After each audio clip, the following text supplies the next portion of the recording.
Hello, and welcome to the Friends of Sanctuary podcast. I'm Ann Bartels, Chief Investment Strategist at Sanctuary Wealth.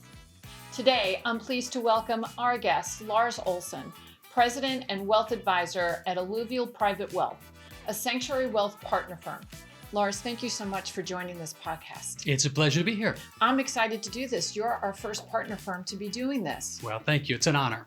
So you were at a Wirehouse for many, many years, but you made a decision to go independent. What gave you the courage and wanting to go independent? Because it's a whole new world that's out there, but it's really worked out very well. But when you make that initial, why I bring this up is I talk to a lot of advisors that I think should go independent after I see the successes. But a lot of them are afraid to do that. And that's why I say the courage to do it. So what gave you the courage to really step away and then build out your own business? So I've always been interested in entrepreneurism and growing something. I actually took an MBA at Kellogg School of Management. In my hometown of Marion, Ohio, we helped to put together a small business development program with classes at the local technical college and then a small business plan competition. Entrepreneurism is something that's always fascinated me. Now, I was at Merrill a long time. I was at Merrill Lynch for 25 years. And Merrill Lynch is a good company. If it was not a good company, I wouldn't have been there for 25 years. And at Merrill, as a financial advisor, you can get a taste of what being an entrepreneur is like. You build your own book of business. You do your own marketing. You serve clients. But it's only a taste. And at the end of the day, you're still an employee. Take, for example, a few years back, Merrill Lynch decided that they were going to close the Marion, Ohio office. That was a choice that made perfect sense for the corporation. They were going to combine multiple offices together in Columbus, where financial advisors and bankers could be together and there could be great cross-selling opportunities. It was a great corporate decision, but it was not such a great decision for our clients. As an entrepreneur, I can be in charge of decisions like where our office is located. I can be in charge of decisions like staffing, and the decisions don't have to be based on corporate profitability ratios. They can be based upon what's right for the client. So what I've always been interested in is entrepreneurial activity, and with the help of Sanctuary on the back office side, it made it possible to start up Alluvial Private Wealth. So I think there was another thing that you learned that also would benefit you creating your own business. And that is called the Opportunity Zone. And it's available in your town of Marion. Can you explain what that is? Sure. So Marion, Ohio is a great smaller town in central Ohio. But like a lot of smaller Midwestern towns, particularly the downtown area has gone through some real hard economic times. And there were a number of empty shops, empty buildings. There was a need for economic redevelopment. Now, the good news is that it's on the comeback, right? And there are entrepreneurs that are investing in renovating buildings, starting new restaurants. But when Merrill Lynch a few years back announced that they were going to go ahead and shut down their office, we knew that that would be taking the city in the wrong direction, that there would be some high-paying jobs that would be leaving the town. And we didn't want to leave. We wanted to reinvest. So the Opportunity Zone program was created by the Tax Cuts and Jobs Act of 2017. And basically, it's designed to spur economic growth and job development in distressed communities. Downtown Marion is one of those communities. And as long as you follow the rules of the Opportunity Zone, which are that a certain amount of the payroll and a certain amount of the revenue of the business have got to be based in the Opportunity Zone, there are some significant tax incentives. So we were able to start Alluvial as a new business and not just save those jobs for Marion, Ohio, but we added more jobs as we grew. And all of the ancillary business from having an office downtown also benefited the community as well. Do you know how many opportunity zones there are? There's over 8,000 opportunity zones in the United States. Wow. And to be honest, I've never heard of this before. This sounds really amazing. And what you did is really a beautiful thing. It's a great program. So it benefits the community. It creates a structure for long-term reinvestment in the community. And for the business owners, there's also a benefit as well. Of course, we pay income taxes on our business, federal, state, and local, like any other business. But as long as we follow the rules of the Opportunity Zone after 10 years, then if we would sell our business, any capital gains would be totally tax-free. So there are some sizable benefits for the business owners as well to invest in these economically distressed communities. Wow. In your business model, you really have a very clear purpose. You know, before we filmed this, we had an opportunity to chat. And I was really impressed with how you've outlined your business. Can you kind of walk us through how you've structured your business? Sure. So we built our business to try to help our clients achieve those goals in life that are too important to leave to chance. For my wife and I, it all started with our middle son. Our middle son has got autism and he's rather severely affected. And so we know that he's not going to be able to earn a living in the way that would provide for him the way that we would want. So for my wife and I, we have to plan not just for our own lifetime, but for 30 years after our death, likely, to go ahead and make sure that he's taken care of. That is a goal that is too important to leave to chance. Now, for our clients, they also have goals that are too important to leave to chance. Maybe they want to retire with dignity. Maybe they want to help their son or their daughter go ahead and get a college education. Maybe they want to leave a legacy. Whatever it is, there are goals that are too important to leave to chance in our clients' lives, and we want to help them to accomplish those. The way we do it is that first we build a written plan for our clients to clearly identify the goals and the steps needed to be taken. Then we invest in a disciplined fashion. And finally, we review progress all along the way to make sure that they are on track towards those goals. With that three-step process, we believe we can help maximize the probability of success for those clients with those goals that are too important to leave to chance. Lars, you partnered with Sanctuary and have enhanced your partnership through a program called Sanctuary's Strategic Capital Partnership Program. Wow, that's a mouthful. Which provides members of Sanctuary's network and other wealth management firms a pathway to raise strategic capital to pursue growth succession opportunities. You were the first firm to do this. What has been your experience in this program, and how have you leveraged this for your business? So in the industry, there's a gentleman named David DeVoe, who is a specialist in mergers and acquisitions. I was at a conference that he recently gave, and he said that the number one reason why RIAs sell their business is because they want to grow, which I thought was a little counterintuitive. But he said that when you sell, you can gain access to greater capital, greater resources, strategic resources, greater geography, expertise, and that can accelerate your growth as a business. Now, we sold a small piece of Alluvial to Sanctuary. We only sold 20%, but we saw that Sanctuary was an amazing partner from day one when we broke from Merrill, providing outstanding back office support so that we could concentrate on what's most important, being face-to-face with our clients and taking care of client service. So we knew Sanctuary was a great partner as it relates to the business.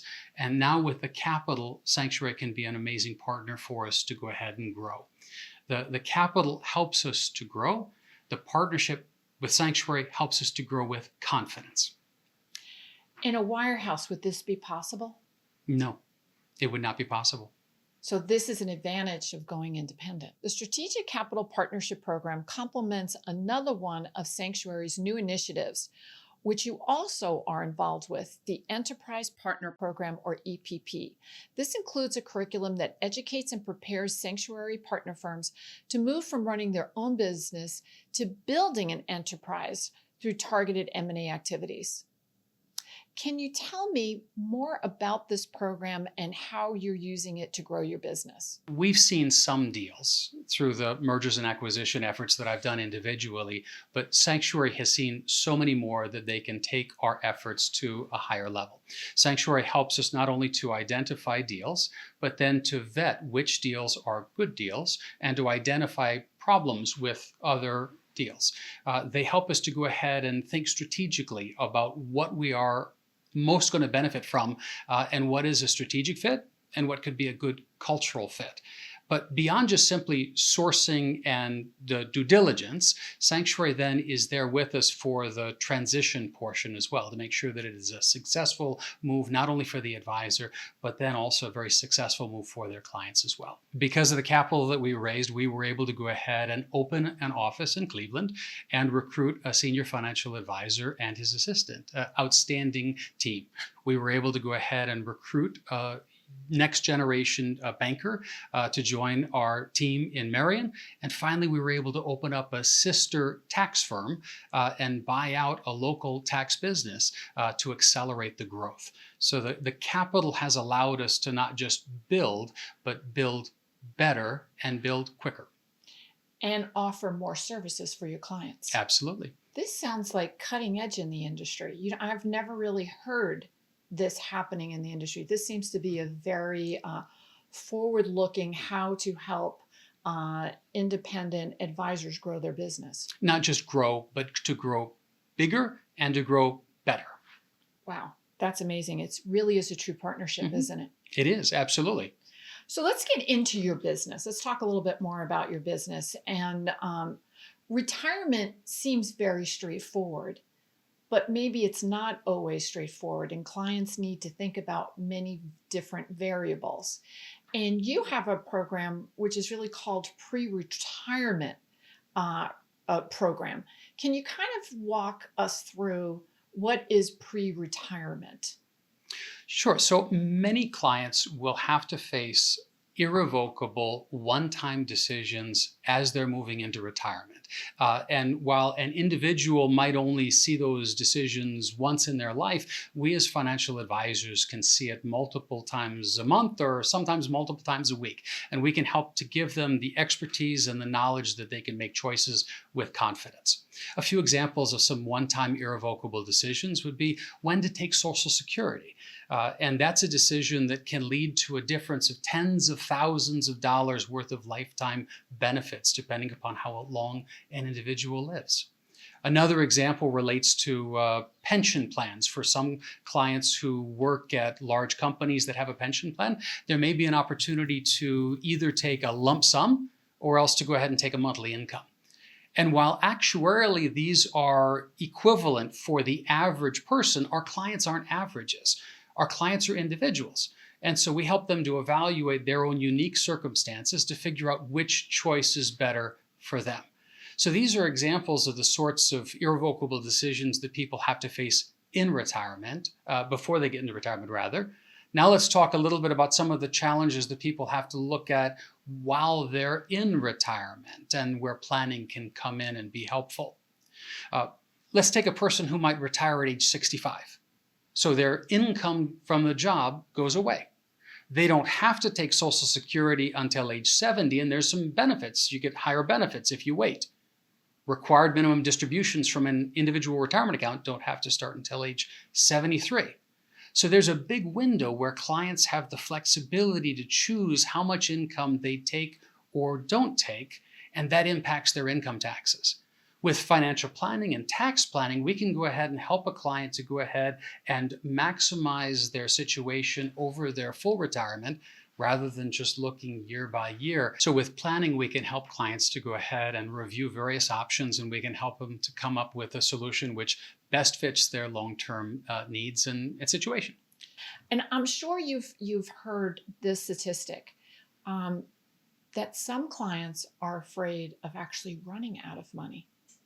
So sitting down with an advisor to really walk through steps so you don't run out of money, would you advise that? Absolutely.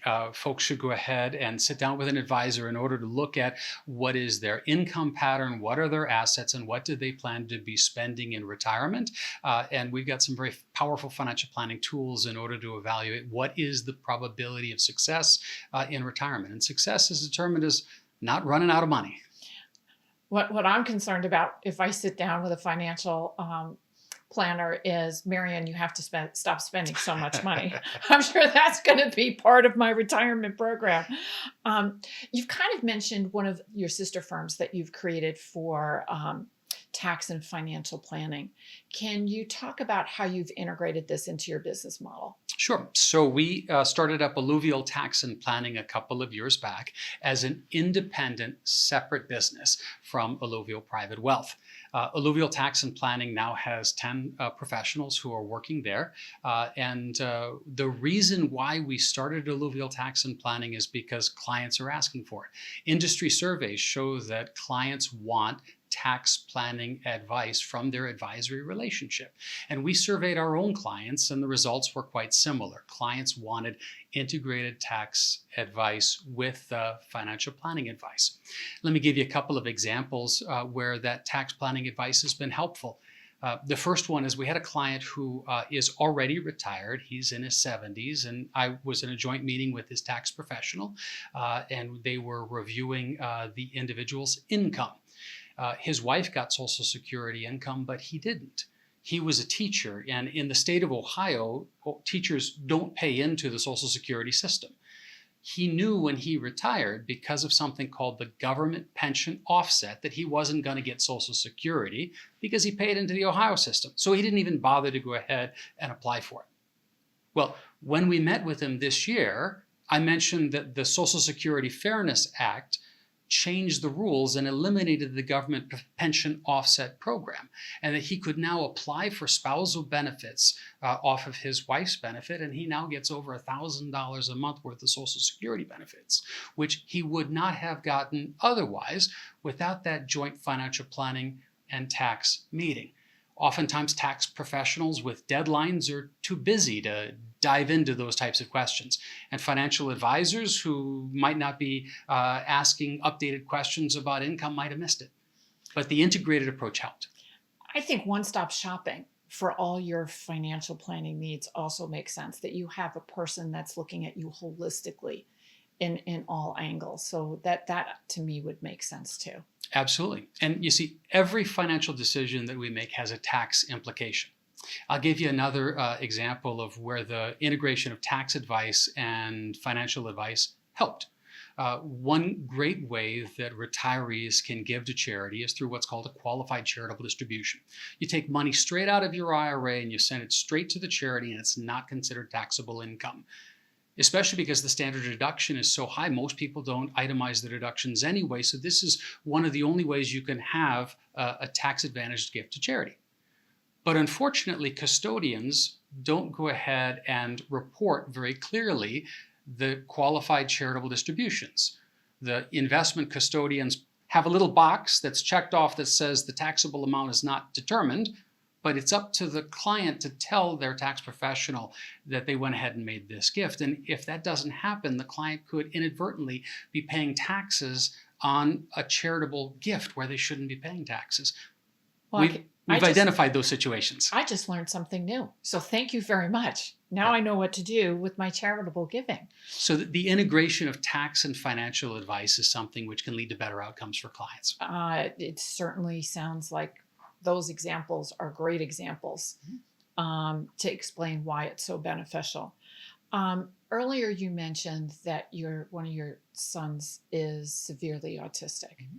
And you have worked with your wife to build a structure to make sure that he's taken care of. Now, I'm going to mention something that a lot of people don't know because I just don't talk about it.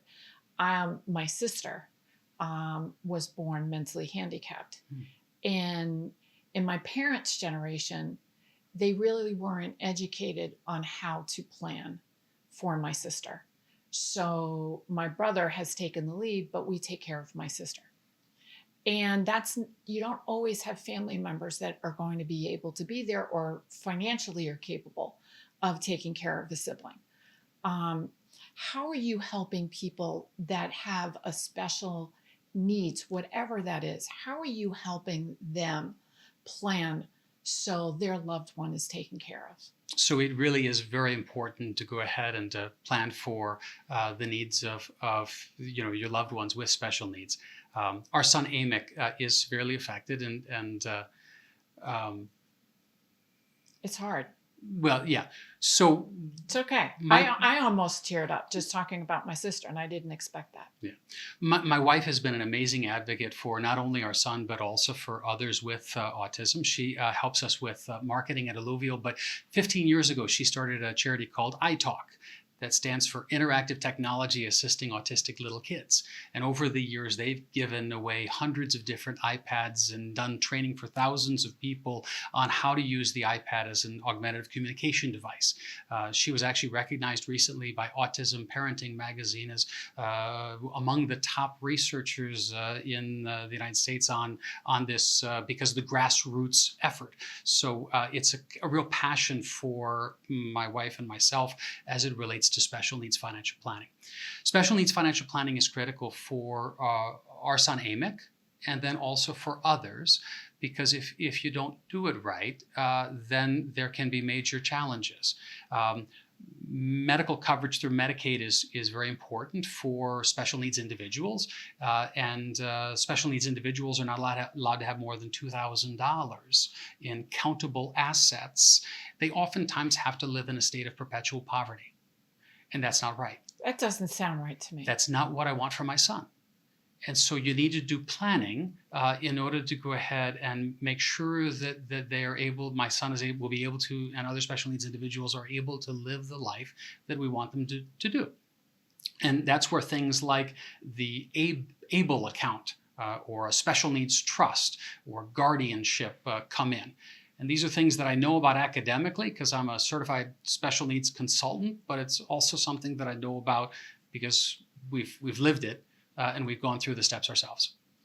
So if there's somebody listening or watching this podcast and they don't live in Marion, Ohio, are you available do you accept clients out of state? We do accept clients out of state, and there's also other very capable special needs financial advisors. But you're right; it is a niche, and you want to make sure that you're dealing with folks that know about it. I'll tell you a quick funny story. My wife and I had our first special needs trust drawn up about 15 years ago, and once it was done, the lawyer shook my hand when I gave him the check and said, "Thank you." I said, "Well, I'm paying you because you wrote the trust." He says, No. Thank you for giving me this opportunity because this is the first special needs trust I've ever written and I learned a lot. Wow. That didn't make me feel comfortable. Yeah, I can understand why. You want to work with folks who have experience in this area and who can guide you with confidence. So is there a place that people can go up to find out people that are certified in the area? So there is a designation. It's called the Chartered Special Needs Consultant. The initials are CHSNC, and that is one industry designation that folks can look for someone who is specially trained in this area. Oh, that's terrific information that you're sharing. So thank you very much. You're a business owner now, so you have to do business planning.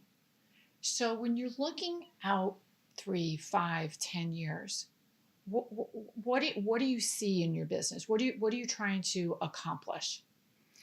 The company Alluvial Private Wealth was actually named after alluvial soil. Alluvial soil is a type of very mineral-rich soil from which great things can grow. And so it's in our DNA that we want to be growing. We want to grow for our employees. And we're helping and supporting our employees as they're going out and getting professional designations. One of our employees just passed the Certified Financial Planner designation. We are growing in terms of the types of services that we're offering to our clients. With Sanctuary's help, we're broadening the investment solutions to include alternative investments that wouldn't have been available at our prior firm, certain types. And then also we're growing through things like the tax business that we've established. And then finally, we're growing geographically in order to try to serve more clients. We want to build a lasting and enduring company which can go ahead and have a meaningful impact on our clients' lives, the communities where we operate, and also our teammates. We're actually coming to the end of this podcast. It's just flown by. And I always like to ask our guests, what haven't we talked about that you think is important? Because we're never going to cover all the topics. Or what do you want to reiterate that we've already talked about? So I've seen you, Marianne, at presentations talking about how this is the golden age for investing. And at our regional Sanctuary meeting, Adam Malamet, our CEO, talked about how this is the golden age for advisors and advice. And I really think that Adam is exactly right and that you're right. This is a golden time for advisors to provide meaningful advice. Baby boomers are entering and walking through retirement, and it's more challenging than ever. Retirement is complex, right? This generation, we've got fewer pensions that provide us guaranteed income as compared with the past. Tax laws are very, very complex. People are living longer. And not to mention, we've got volatile markets. People need advice from financial advisors, and this is an outstanding time for advice. And with the help of companies like Sanctuary, this is the golden age for independent firms like Alluvial to be able to compete with Wirehouse. Sanctuary gives us the tools, the resources, and the back office support to be able to serve our clients. I love ending on a golden note. I want to thank you so much for sharing your business, how you've partnered with Sanctuary, and thank you for opening up about your private life with your son. There's a lot of people out there that have children that are either autistic or on the spectrum that need guidance and help. So I want to really give you a special shout out and thanks for sharing that information. And I want to thank all of you for tuning in as well. Thank you for watching or listening to the Friends of Sanctuary podcast. Tune in next month to be sure not to miss out on the next installment of the series. Securities offered through Sanctuary Securities, Inc., member FINRA SIPC. Advisory services offered through the SEC Registered Investment Advisors, Sanctuary Advisors LLC, and True Independence. Sanctuary Wealth consists of the wholly owned subsidiaries, Sanctuary Advisors LLC, Sanctuary Securities, Inc., and True Independence, as well as Sanctuary Alternative Holdings, Sanctuary Asset Management, Sanctuary Insurance Solutions, Sanctuary Global, and Sanctuary Global Family Office.